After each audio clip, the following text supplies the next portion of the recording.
ಪರಿಶಿಷ್ಟ ಜಾತಿಗಳು ಯಾರೂ ಕೂಡ ನೆಮ್ಮದಿಯಿಂದ ಬದುಕುವಂಥ ಸಂದರ್ಭ ಸೃಷ್ಟಿಯಾಗಿಲ್ಲ. ಎಲ್ಲರನ್ನೂ ಬೀದಿಯಲ್ಲಿ ನಿಲ್ಲಿಸಿ ಬೀಸೋ ದೊಣ್ಣೆಯಿಂದ ತಪ್ಪಿಸ್ಕೊಂಡ್ರೆ ಸಾಕು ಅಂತಕ್ಕಂಥ ಒಂದು ತೀರ್ಮಾನವನ್ನು ಕಾಂಗ್ರೆಸ್ ಸರ್ಕಾರ ಸಿದ್ದರಾಮಯ್ಯನವರು ಮಾಡಿದ್ದಾರೆ. ಈ ತೀರ್ಮಾನ ಮಾಡುವಾಗ ಉಪಮುಖ್ಯಮಂತ್ರಿಗಳು ಊರಿನಲ್ಲೇ ಇಲ್ಲ. ಯಾಕಂದ್ರೆ ಬಹುಶಃ ಅವ್ರಿಗೂ ಗೊತ್ತಿತ್ತು ಇದು ತೃಪ್ತಿಕರವಾದದ್ದಲ್ಲ ಅಂತ. ಅವರು ದಾರಿ ಖಾಲಿ ಮಾಡಿದ್ರು. ಮುಖ್ಯಮಂತ್ರಿಗಳು ಹೇಳ್ತಕ್ಕಂಥ ಸಂದರ್ಭದಲ್ಲಿ ಮುನಿಯಪ್ಪ ಸಂತೋಷದಿಂದ ಮಾತಾಡು ಹೇಳು ಅಂದ್ರು. ಆಗ್ಲೇ ಅರ್ಥ ಆಗತ್ತೆ ನಿಮ್ಮ ನಾಯಕರುಗಳಲ್ಲೇ ಸಂತೋಷವಾಗಿ ಯಾರೂ ಇಲ್ಲ ಅಂತ.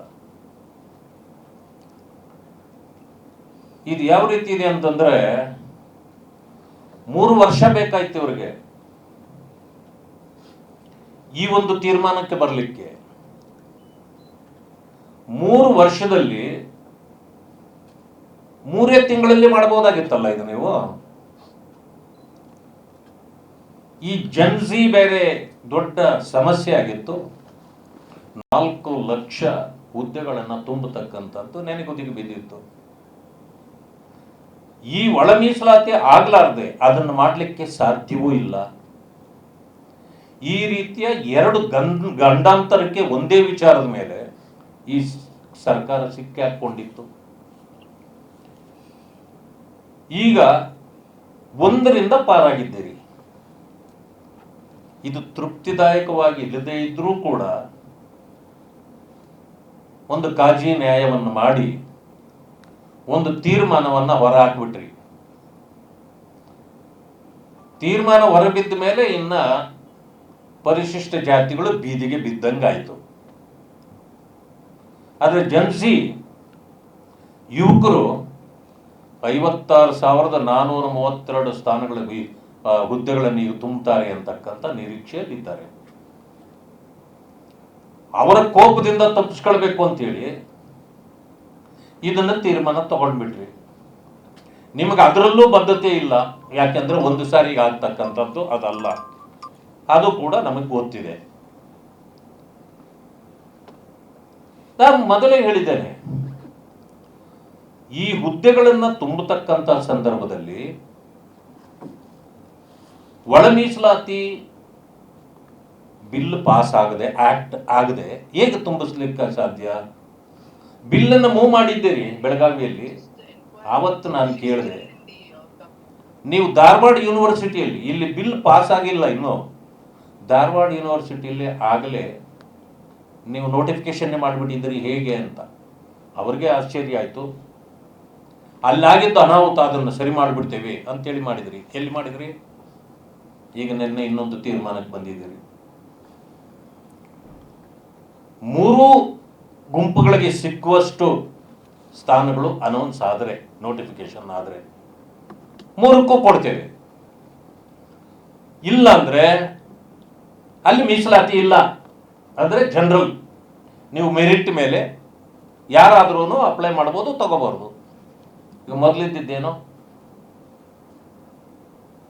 ಈ ರೀತಿ ನೀವು ಹೇಳೋದಾದ್ರೆ how it will be called as internal reservation? ಹೇಗಾಗ್ಲಿಕ್ಕೆ ಸಾಧ್ಯ ಅದು? ಮತ್ತೆ ಅದೇ ಹಳೇತನವನ್ನೇ ಮಾಡೋದಾದ್ರೆ ಇದು ಒಳ ಮೀಸಲಾತಿ ಆಗೋದಿಲ್ಲ. ಅದು ಒಂದು ಕಡೆ ಇರಲಿ. ಈ ಗೊಂದಲ ಹೇಗೆ ನಿವಾರಣೆ ಮಾಡ್ತೀರಿ? 17%ಗೆ ಆಕ್ಟ್ ಪಾಸ್ ಮಾಡಿ ಅದನ್ನು ಸೈಡ್ಗಿಟ್ಟು ಇದರ ಬಗ್ಗೆ ಏನೂ ಪಾಸೇ ಆಗಿಲ್ಲ, ಬಿಲ್ಲೇ ಬಂದಿಲ್ಲ. 15ರ ಮೇಲೆ ನೀವು ಯಾವ ಆಧಾರದ ಮೇಲೆ ತೀರ್ಮಾನ ತಗೊಂಡಿದ್ದೀರಿ? ಇದಕ್ಕೆ ಆಧಾರ ಏನು? ಯಾವ ವರದಿಯ ಆಧಾರದ ಮೇಲೆ ಇದನ್ನು ನೀವು ತೀರ್ಮಾನ ಮಾಡಿದ್ರಿ? ಯಾರು ಕೊಟ್ಟಿದ್ದಾರೆ ಈ ವರದಿ? ಎಲ್ಲವೂ ಗೊಂದಲ. ಅಂದ್ರೆ ಇಂಥ ತೀರ್ಮಾನಗಳು ತಗೊಳ್ಳುವಾಗಲೂ ಕೂಡ ನಿಮ್ಮ ಇಷ್ಟಾಚಾರದಂತೆ ನೀವು ತಗೊಳ್ಳೋದು, ಅದು ಎಷ್ಟು ಕ್ರಮಬದ್ಧ? ಅದು ಮಾನ್ಯ ಸಿದ್ದರಾಮಯ್ಯನವರು ಮಾತಿಗೂ ನೆನ್ನೆ ಹೇಳ್ತಿದ್ರು, ನುಡಿದಂತೆ ನಡೆದಿದ್ದೇವೆ, ಬದ್ಧತೆ ಇದೆ ಅಂತ. ನಿಮಗೆ ನಿಜವಾಗ್ಲೂ ಹೇಳ್ತೇವೆ, ನಿಮಗೆ ಯಾವ ಬದ್ಧತೆಯೂ ಇಲ್ಲ. ನಿಮಗೆ ಅಧಿಕಾರದಲ್ಲಿ ಇರುವಂಥ ಅಪಾಹಿ ಬದ್ಧತೆ ಬಿಟ್ಟರೆ ನಿಮಗೆ ಯಾವುದೂ ಇಲ್ಲ. ಯಾರು ಎಲ್ಲಾದರೂ ಹಾಳಾಗೋಗ್ರಿ, ನಾನು ನೆಮ್ಮದಿಯಿಂದ ಅಧಿಕಾರದಲ್ಲಿ ಇದ್ದು ಬಿಟ್ರೆ ಸಾಕು. ಇದು ಇವರ ಬದ್ಧತೆ, ಕಾಂಗ್ರೆಸ್ನ ಬದ್ಧತೆ. ಆ ಕಾರಣದಿಂದಲೇ ಜನ ಈ ಕಾಂಗ್ರೆಸ್ ಅನ್ನ ತಿರಸ್ಕಾರ ಮಾಡ್ತಿದ್ದಾರೆ. ಒಳ ಮೀಸಲಾತಿ ಯಾವುದಕ್ಕಾಗಿ ಬರಬೇಕಾಗಿತ್ತು, ನೀವು ತೀರ್ಮಾನ ಮಾಡಿದ್ರಿ 5.2525 ಎಬಿಗೆ, ಸಿಗೆ 4.5 ಕೊಟ್ಟಿದ್ದೀರಿ. ಎಲ್ಲಿ ಊರ್ಜಿತ, ಯಾವುದರಲ್ಲಿ ಊರ್ಜಿತ ಆಗುತ್ತೆ? ಅದರಲ್ಲಿ SC STಗಳದ್ದು ಸೇರಿ 6% ಬ್ಯಾಕ್ಲಾಗ್ ಅಂತ ಬೇರೆ ಹೇಳ್ತೀರಿ. ಅದ್ಯಾವ ಘೋಷಣೆ? ಅದೆಲ್ಲಿ ಉಳಿತದೆ? ಯಾವ ಬ್ಯಾಕ್ಲಾಗ್ ಇರ್ತಕ್ಕಂಥ ಬ್ಯಾಕ್ಲಾಗ್ ತುಂಬಲಿಕ್ಕೆ ನಿಮಗೆ ಯೋಗ್ಯತೆ ಇಲ್ಲ. ಇದುವರೆಗೂ ಎಷ್ಟು ಬ್ಯಾಕ್ಲಾಗ್ ಹಿಂದಿನಿಂದ ಉಳಿದಿದೆಯೋ ಅದು ಇನ್ನೂ ಬಿದ್ದಿದೆ, ನೆನೆಗುದಿಗೆ ಬಿದ್ದಿದೆ, ಅದನ್ನೇ ಮಾಡ್ಲಿಕ್ಕಾಗಿಲ್ಲ. ಇಲ್ಲಿ ಯಾವ ರೀತಿ ಮಾಡ್ತೀರಿ? ಆಮೇಲೆ ನಿಮ್ಮ ಈ ಮೀಸಲಾತಿ ಇದನ್ನ ಮಾನಿಟರ್ ಮಾಡೋರು ಯಾರು? ಮಾನಿಟರ್ ಮಾಡ್ಲಿಕ್ಕೆ ಒಂದು ಸಂಸ್ಥೆ ಬೇಕಿದನ್ನ. ಯಾಕಂತಂದ್ರೆ ಇಟ್ಸ್ ಎ ಕನ್ಫ್ಯೂಷನ್. ಈ ಮೀಸಲಾತಿಯಲ್ಲಿ 5.25 4.5 ಇದನ್ನ ಮಾನಿಟರ್ ಮಾಡೋರು ಯಾರು? ಡಿಪಾರ್ಟ್ಮೆಂಟ್ಗಳಲ್ಲಿ ಇದನ್ನು ಮಾಡೋಕ್ಕಾಗಲ್ಲ. ಯಾಕೆಂತಂದ್ರೆ ಇದು ಮಾಡೋದೇ ಇದ್ದಿದ್ರೆ ಇವ್ರು ಏನ್ ಮಾಡಬೇಕಾಗಿತ್ತು? ಯಾವುದೇ department state as a unit ತಗೊಂಡಿದ್ದಿದ್ರೆ ಇದನ್ನು ಸುಲಭವಾಗಿ ಪರಿಹಾರ ಮಾಡಬಹುದಾಗಿತ್ತು. ಇವರು ಡಿಪಾರ್ಟ್ಮೆಂಟ್ ಆಸ್ ಎ ಯೂನಿಟ್ ಆಗಿ ತಗೊಳ್ತಾರೆ. ಡಿಪಾರ್ಟ್ಮೆಂಟ್ ಅಲ್ಲಿ 1-2 ಪೋಸ್ಟ್ಗಳೇ ಬರೋದು. ಅದರಿಂದಾಗಿ ಎಲ್ಲವೂ ಮೆರಿಟು ಅಥವಾ ನೀವೆಲ್ಲರೂ ಕಾಂಪೀಟ್ ಮಾಡಿ ಅಂತ ಹೇಳ್ಬೇಕು ನೀವು. ಅಲ್ಲೇನು ಯಾವುದ್ರಲ್ಲೂ ನಿಮಗೆ 5, 10, 20 ಹುದ್ದೆಗಳು ಬರೋದೇ ಇಲ್ಲ.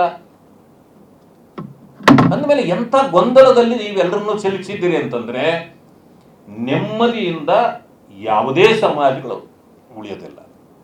ಎಲ್ಲಕ್ಕಿಂತ ಮಿಗಿಲಾಗಿ ಆ ಅಲೆಮಾರಿಗಳನ್ನು ತಗೊಂಡು 1% ಅಂತ ತೀರ್ಮಾನ ಆಗಿತ್ತು. ನಿಮಗೆ ವರದಿ ಬಂದಿತ್ತು. AD ಅನ್ನೋರಿಗೆ 1% ಅಂತ ಇತ್ತು. ಏನಾಯ್ತದು? 3 ಗ್ರೂಪಿಗೆ ಮಾಡಿಬಿಟ್ರಿ. ಇದನ್ನು ತಗೊಂಡೋಗಿ ಆ ಗ್ರೂಪ್ಗೆ ಹಾಕಿದ್ರಿ, 1% ಕೊಟ್ರ. ಈಗ ಅಲ್ಲಿ ಬರ್ತಕ್ಕಂಥದ್ರಲ್ಲಿ 4.5 ಕೊಟ್ಟಿದ್ದೀವಿ, ಅದರಲ್ಲಿ 20% ಅಲೆಮಾರಿಗಳು ಅಂತ ಹೇಳ್ತೀರಿ. Who will maintain that? ಅದಕ್ಕೆ ಆಧಾರ ಏನು?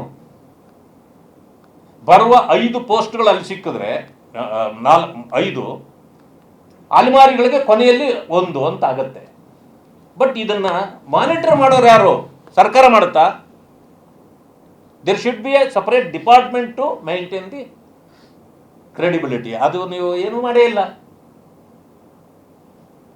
ಅಂದ್ರೆ ಮತ್ತೆ ಗೊಂದಲಕ್ಕೆ ಶಿಕ್ಷಿದ್ರಿ. ದಲಿತರು ನೆಮ್ಮದಿಯಾಗಿರಬಾರ್ದು, ಇದು ನಿಮ್ಮ ಉದ್ದೇಶ ಆಗಿದೆ. ಆ ಕಾರಣದಿಂದ ಇದು ಯಾರನ್ನೂ ಮೆಚ್ಚಿಸಲೂ ಇಲ್ಲ. ಒಂದು ರೀತಿ ಮೂಗಿಗೆ ತುಪ್ಪ ಸವರಿ ಮತ್ತೆ ಬಿಟ್ಟಿದ್ದೀರಿ. ಸಮಸ್ಯೆ ಮತ್ತೆ ಗ್ಯಾರಂಟಿ.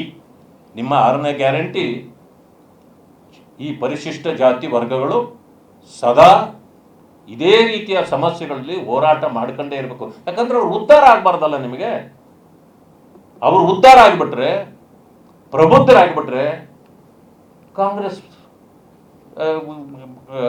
ಪಕ್ಷದ ಕಚೇರಿ ಬಾಗಿಲಾಕಬೇಕಾಗುತ್ತಲ್ಲ, ನಿಮ್ಮ ಅಂಗಡಿ ವ್ಯಾಪಾರ ನಡೆಯಲ್ವಲ್ಲ.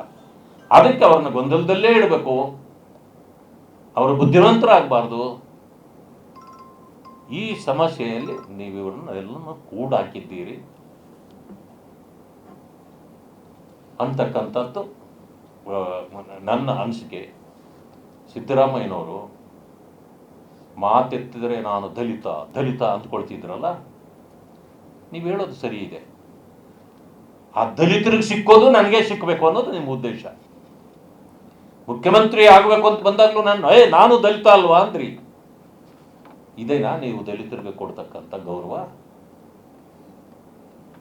ಇದೆಲ್ಲ ಯಾಕೆ ಇಷ್ಟ ಆಗಿದೆ ಅಂದ್ರೆ, ಈ ಬಿಂದುಗಳು ಈ ರೀತಿ ಆದಾಗ, ಜನ್ಜಿಯ ಸಮಸ್ಯೆ ಹೆಚ್ಚಾದಾಗ, ದಲಿತ ಸಮುದಾಯಗಳನ್ನು 3 ಭಾಗ ಮಾಡಿ ನ್ಯಾಯ ಕೊಡದಿದ್ದಾಗ, ಯುವಕರು ಅಂದ್ರೆ ಅದೇ ಸಮುದಾಯದವರು ಕೆಲವು ಮಂತ್ರಿಗಳ ಫೋಟೋ ಹಿಡ್ಕೊಂಡು ಚಪ್ಪಲಿಯಲ್ಲಿ ಪೂಜೆ ಮಾಡಿಬಿಟ್ರು. ಅದರಿಂದ ಇಷ್ಟೊಂದು ಕಸರತ್ತು ಮಾಡಬೇಕಾಯ್ತು ಇವರು.